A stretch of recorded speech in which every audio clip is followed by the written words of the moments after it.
पीलापन जो तैयार होता है उसको उठाकर ले आए और कपड़े में उसको छान कर राख तैयार कर 3-4 बार छानने के बाद उस भस्म को 12 बजे से 1 बजे के बीच में शिव जी को समर्पित कर देता है और उस भस्म को उठाकर उसमें घी मिलाकर मस्तक पर तिलक लगाकर चले जाता है। वो जिंदगी में कभी हार नहीं सकता, विजय ही पाता, उसकी कभी हार नहीं हो सकता।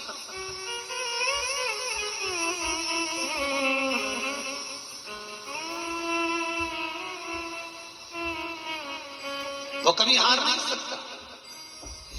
शिव महापुराण की कथा कहती है वो भस्म विजेता को प्रदान करती है। आपको किसी से नहीं कहना, किसी के हाथ नहीं जोड़ना, केवल वो भस्म का तिलक लगाकर जिससे आपका काम निकालना है उसके सामने पहुंच जाए, आपको सुख का अनुभव हो जाए, कार्य सिद्ध।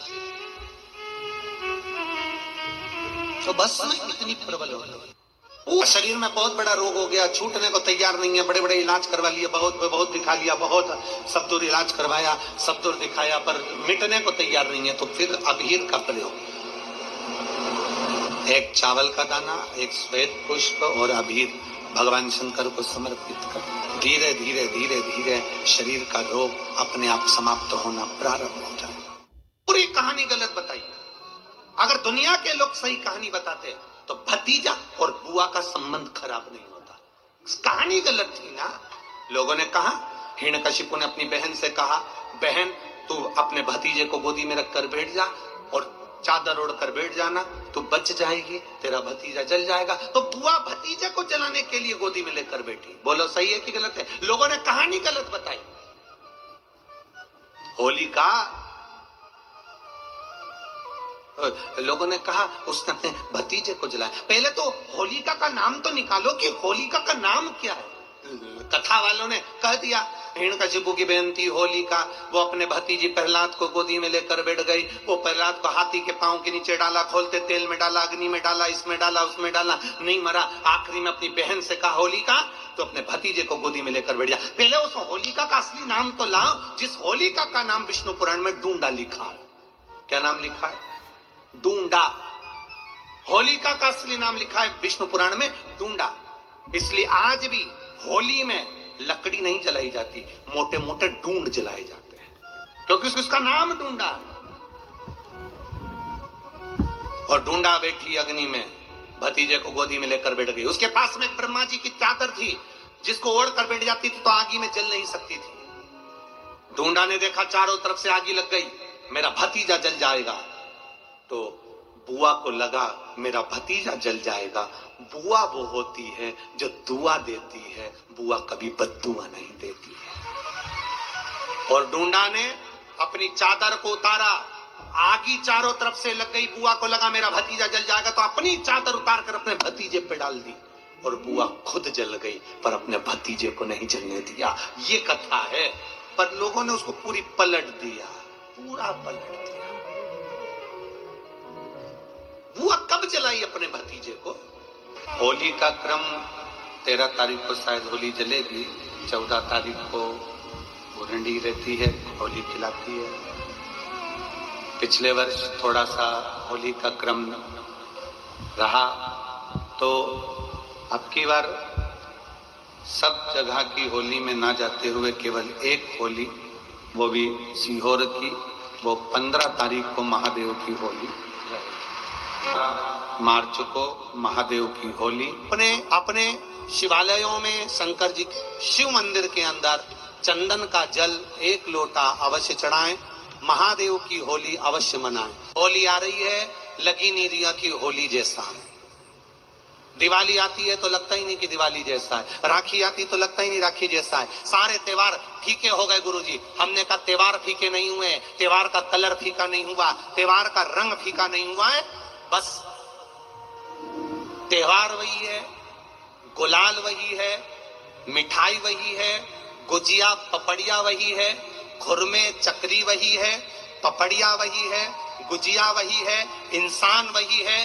बस बाजार में से जो रौनक समाप्त नहीं हुई है, रौनक आपके भीतर की समाप्त हो गई। आपके भीतर इतनी ईर्ष्या भराती गई, इतनी ईर्ष्या भराती गई, इतनी ईर्ष्या भराती गई कि वो ईर्ष्या के कारण, उस अहंकार के कारण, उस अहम के कारण तुम एक दूसरे से मिलना पसंद नहीं कर पाते। पहले के लोग कहते थे हमारे यहाँ जब होली होती थी इतने लोग आते थे, मिलने जाते थे, गुलाल लेकर जाते थे। आजकल तो कोई दिखता नहीं है। कारण केवल इतना सा है, तुम्हारा अहंकार, तुम्हारा ईगो, तुम्हारा अभिमान तुम्हें अपने घर से बाहर नहीं निकालता। तुम घर से बाहर नहीं निकलते अपने अहंकार के कारण, अपनी काया के कारण, अपनी अभिमतता के कारण। आप दूसरे से मिलना पसंद नहीं करते। जरा सा कोई ने कलर लगाया तुम्हें क्रोध आ गया, जरा सा किसी ने गुलाल लगाया तुम्हें गुस्सा आ गया, जरा सा कोई आया भाभी जी भैया जी करके गुलाल लगा गया, तुम न न न न न न न न न न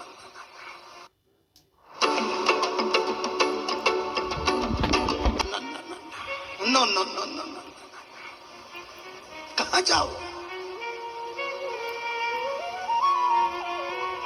इतने वीआईपी हो गए, इतने वीआईपी हो गए, इतने वीआईपी हो गए कि अपने त्योहारों से भी दूर हो गए। मेरा निवेदन है, होली का त्योहार आ रहा है, उस फागुन के त्योहार में मेरा देवाधिदेव महादेव माता पार्वती के साथ होली खेलता है, मेरा कृष्ण कन्हैया राधा रानी के साथ होली खेलता है। आप भी अपने इष्ट मित्रों के साथ होली खेलिए और दिल से खेलिए। अरे सीहोर जिले में एक होली होती थी, उस होली का नाम हमने पिछली बार बदल दिया था। कौन सी होली कर दी थी? महादेव की होली। पिछली बार हमारे सीहोर जिले में हमेशा होती आई थी वो होली, थोड़ा उसका नाम हमने चेंज कर दिया था तो उसको महादेव की होली कर दिया था। मेरे सीहोर जिले के रहने वाले सभी रहवासियों से, जिले भर के निवासियों से निवेदन करना चाहूंगा, वो पुरानी होली को बंद कर महादेव की होली नाम दिया गया है। शिव मंदिर में जाना है, चंदन का जल शिव जी को 1 लोटा चढ़ाना है। एक बात अपनी जिंदगी में उतार कर रखो, शंकर भगवान को घी का दिया भी लगाओ तो तुम्हारे घर में जो असली घी हो, थोड़ा सा भले 1 पत्ती लगाओ, भले इतनी सी बत्ती जलाओ, पर असली घी की जलाओ। शिव जी को अगर चंदन भी लगा रहे हो तो असली लगाओ। शंकर भगवान को चावल भी चढ़ा रहे हो तो असली चढ़ाओ। शंकर भगवान को अगर अष्टगंध भी चढ़ा रहे हो तो असली चढ़ाओ। केमिकल का कोई चीज मेरे महादेव को मत चढ़ाओ जिससे भगवान शिव की मूर्ति नष्ट हो। ऐसी कोई चीज मेरे महादेव को ना चढ़ाओ। अगर शंकर भगवान के साथ आप होली खेल रहे हो तो चंदन का पानी शंकर भगवान को चढ़ाइए, अष्टगंध का जल भगवान शिव को चढ़ाइए। तो करो तैयारी, आ रहा है त्रिपुंड धारी महादेव की होली बड़े आनंद के साथ। मेरा निवेदन, अपने शिवालयों में, शंकर जी के मंदिरों में, सीहोर जिले के प्रत्येक शिव मंदिर के अंदर चंदन का जल 1 लोटा अवश्य चढ़ाएं, महादेव की होली अवश्य मनाएं। और भाव के साथ 5 मंदिर हम भी जाएंगे, कोई जुलूस नहीं, कोई क्रम नहीं, बस बाबा को आराम से जल चढ़ाना ही एक नियम है और बाबा को जल चढ़ाएंगे। आप सब बड़े आनंद के साथ महादेव की होली का स्मरण करिए। महादेव की होली के दिन और बेलपत्री की जड़ के नीचे जाकर प्रयास करा करो कि लाल चंदन का जल, लाल चंदन को घिसकर कलश में उस चंदन को डालकर जल भरकर उसको बेलपत्री की जड़ के नीचे सींचन करने का प्रयास करो। है कि धीरे धीरे कर वो दुख समाप्त होगा, वो दुख हटेगा ही। एक बहुत ध्यान देने वाली बात है कि अगर मान लो कि कहीं पैसा अटक गया है, नहीं आ रहा है, बहुत अथक प्रयास कर लिया, चंदन का जो जल होता है ये व्यक्ति के जीवन में जो धन कहीं रुक गया, अटक गया, नहीं दे रहा, बेलपत्री के वृक्ष के नीचे, जड़ के नीचे सींचन करने से वो प्राप्त होगा। अथर्ववेद में वर्णन किया गया कि पीपल के वृक्ष की जो जड़ होती है, बेलपत्री के वृक्ष की जो जड़ होती है और आंवले के वृक्ष की जो जड़ होती है, इसके नीचे स्वर्ग का निवास होता है। किसका निवास है? स्वर्ग का निवास। जहां पर ये वृक्ष होता है और उस वृक्ष के नीचे बैठकर हम जब किस जल का सींचन कर रहे हैं, जैसे अभी आपको कहा था कि जल में अगर लाल चंदन मिला हो और आप बेलपत्री के जड़ में सींचन कर रहे हैं तो लक्ष्मी की आवक बढ़ेगी। कहीं पैसा अपना अटक गया, नहीं आ रहा, आएगा। पीपल की जड़ में इत्र का जल, पीपल की जो जड़ होती है उसमें इत्र का पानी, थोड़ा सा जल उसमें थोड़ा सा इत्र का भाग हो महाराज, और आप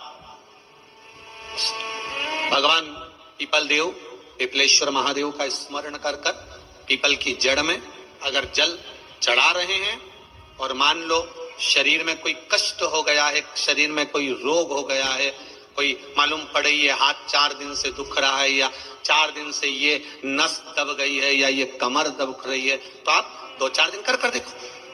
कलश के अंदर जल, जल में इत्र का थोड़ा सा भाग, पीपल की जड़ के नीचे आप उसका सींचन करिए पिपलेश्वर महादेव के नाम से।